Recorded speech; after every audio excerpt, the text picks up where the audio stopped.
तो दोस्तों आज हम बात करेंगे एलआईसी की कन्यादान पॉलिसी के बारे में, जिसका नाम जीवन लक्ष्य है। यानी कि व्यक्ति तो कन्यादान के नाम से है, लेकिन इस पॉलिसी का जो नाम है वो जीवन लक्ष्य है और इसका प्लान नंबर 933 है और ये अपनी बेटियों के लिए या बेटों के लिए काफी फायदेमंद पॉलिसी मानी जाती है। इसको 18 साल से लेकर 50 साल तक के व्यक्ति ले सकते हैं। अब आप लोग सोचेंगे कि बेटियों के लिए कैसे ली जाए, मेरी बेटी की उम्र तो कम है, 2-3 साल है या 5 साल है। तो आप जब एग्जाम्पल समझोगे तो आपको समझ आ जाएगा कि ये पॉलिसी आपके बेटियों के लिए ही है और बेटियों के ही काम आएगी। यानी कि 18 साल से लेकर 50 साल तक के व्यक्ति इस योजना को ले सकते हैं अपने बच्चों के लिए। ठीक है।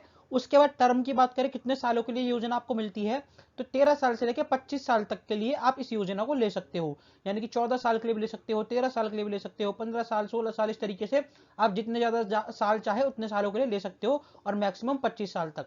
और प्रीमियम कितने सालों तक देना होता है? फॉर एग्जाम्पल, अगर आपने 25 साल की पॉलिसी ली तो उससे 3 साल कम, यानी कि आपको 22 साल तक ही पैसे जमा करने होते हैं। यानी कि जितने भी सालों के लिए आप इस योजना को लोगे तो उससे 3 साल कम आपको इसमें पैसे देने होंगे, बाकी के 3 साल एलआईसी अपनी तरफ से देगी। यानी कि अगर आप 13 साल की योजना लोगे तो 3 साल कम, यानी कि 10 साल तक ही आपको इसमें पैसे देने होंगे। मेच्योरिटी एज इसमें 65 साल दी गई है। मेच्योरिटी एज का मतलब होता है जितने सालों के लिए आप पॉलिसी ले रहे हो उतने साल प्लस आपकी एज जितनी है, उन दोनों का प्लस करके जो अमाउंट आएगा, यानी कि जो आंसर आएगा वो 65 से ऊपर नहीं होना चाहिए। अगर 65 से ऊपर है तो आपको पॉलिसी का टर्म कम करना पड़ेगा। ठीक है। सम अश्योर्ड की बात करें तो 1 लाख रुपए से आप सम अश्योर्ड ले सकते हो और ज्यादा से ज्यादा कितने भी रुपए तक का सम अश्योर्ड ले सकते हो। यानी कि जो बीमा होता है वो आप कम से कम 1 लाख का ले सकते हो। ये प्रीमियम नहीं है, बीमा है। ठीक है। प्रीमियम काफी कम होता है, ये बीमा का अमाउंट है।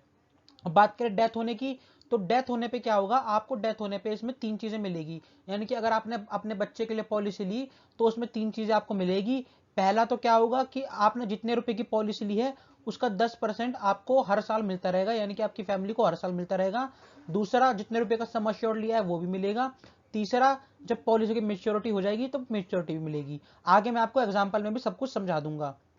अब दोस्तों एग्जाम्पल हमने लिया है 30 साल के व्यक्ति के लिए, यानी कि जो व्यक्ति है उनकी उम्र 30 साल है और जो उनकी बेटी की उम्र है 1 साल है और उन्होंने जो पॉलिसी ली है 21 सालों के लिए ली है। यानी कि जब उनकी बेटी 21 साल की हो जाएगी तब उनको पॉलिसी की मेच्योरिटी मिल जाएगी।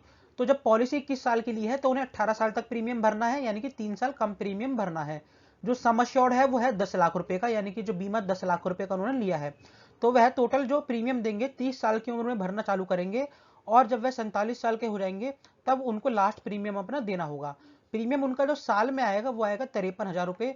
अगर डेली का निकाले हम तो वो बनता है 153 रुपए। तो उनका जो टोटल प्रीमियम भरा गया टोटल 18 सालों में वो भरा गया 9,57,000 रुपए। अब जो उनको मेच्योरिटी मिलेगी 21 सालों में वो मिलेगी 20 लाख रुपए, यानी कि डबल से भी ज्यादा उन्हें मेच्योरिटी यहाँ पर मिल जाएगी। अब दोस्तों अगर भगवान ना करे पॉलिसी होल्डर की डेथ हो जाती है तो उन्होंने जो पॉलिसी अपनी बेटी के लिए ली थी कि भैया 21 साल की जब मेरी बेटी हो जाएगी तो 20 लाख 21 लाख रुपए मिलेंगे जो मेरी बेटी की शादी या पढ़ाई के काम आएंगे।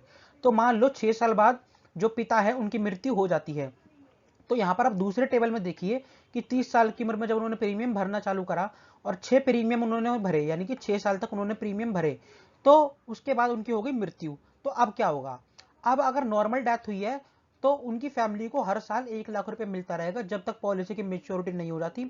और जब पॉलिसी की मेच्योरिटी हो जाएगी तो 21,60,000 रुपए अलग से मिलेंगे, यानी कि 1 लाख रुपए भी चलते रहेंगे और लास्ट में जब 21,60,000 रुपए भी मेच्योरिटी पे मिल जाएंगे, यानी कि 66,000 रुपए, टोटल 21,66,000 और फिर पॉलिसी समाप्त हो जाएगी।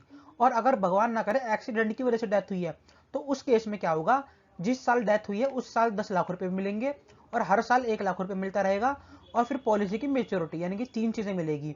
एक 10 लाख रुपए यानी कि सम अश्योर्ड का अमाउंट, क्योंकि हमने यहाँ पे जो सम अश्योर्ड है वो 10 लाख का लिया था, इसी वजह से यहाँ पे 10 लाख रुपए मिल रहे हैं। अगर 20 लाख का सम अश्योर्ड लेते तो 20 लाख मिलते। उसके बाद यहाँ 1 लाख इसलिए मिल रहे हैं क्योंकि सम अश्योर्ड का 10% मिलता है, तो 10 लाख का 10% होता है 1 लाख रुपए, इसलिए हर साल 1 लाख रुपए उनको मिलते रहेंगे और लास्ट में पॉलिसी की मेच्योरिटी भी उन्हें मिल जाएगी। अब दोस्तों दूसरा एग्जांपल है, इसमें हमने सब कुछ सेम रखा है, व्यक्ति की उम्र भी सेम रखी है, बच्चे की उम्र भी 1 साल है, टर्म भी 21 साल है और पीपीटी भी 18 साल है और सम अश्योर्ड भी 10 लाख है। ठीक है। अब यहाँ पर आप देख सकते हैं कि यहाँ पर जो प्रीमियम जाएगा टोटल 10 लाख रुपए जाएगा और 20,66,000 की मेच्योरिटी मिलेगी।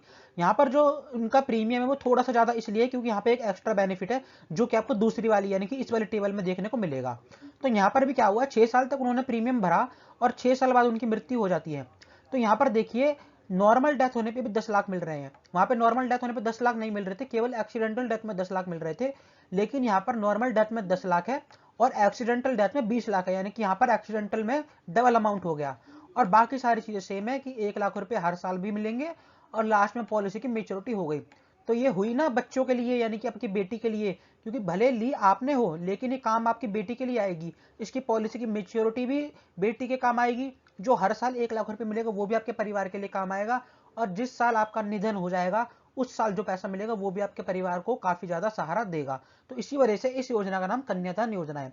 अब आप लोग एक चीज सोचिएगा कि इस टेबल में ऐसा क्या है जो यहाँ पे नॉर्मल डेथ में भी 1 लाख रुपए मिल रहे हैं, सॉरी 10 लाख रुपए मिल रहे हैं, और एक्सीडेंटल डेथ में 20 लाख रुपए मिल रहे हैं। तो दोस्तों इस केस में यहाँ पर उन्होंने टर्म राइडर ऐड करवाया है, यानी कि पॉलिसी में कुछ एक्स्ट्रा बेनिफिट होते हैं जो हम ऐड करवाते हैं तो हमारा प्रीमियम भी बढ़ जाता है। इसी वजह से यहाँ पर प्रीमियम भी बढ़ गया है, तो टोटल 9 लाख कुछ जा रहा था उसकी जगह पे प्रीमियम 10 लाख कुछ जा रहा है। यानी कि प्रीमियम बढ़ने के बाद आपको यहाँ नॉर्मल डेथ में भी 10 लाख रुपए मिलेंगे, जिसको हम टर्म राइडर बोलते हैं, और उसको आप अपनी पॉलिसी में ऐड करवा सकते हैं। तो दोस्तों उम्मीद है आपको पॉलिसी क्लियर हो गई होगी। फिर भी अगर आपको कोई डाउट है, आप अपनी एज से रिलेटेड, अपनी बेटी से रिलेटेड या अपनी पॉलिसी से रिलेटेड कुछ भी पूछना चाहते हैं, आप पूछ सकते हैं। मैं आपके हर एक कमेंट का रिप्लाई जरूर दूंगा। मिलेंगे अगली वीडियो में, तब तक के लिए गुड बाय।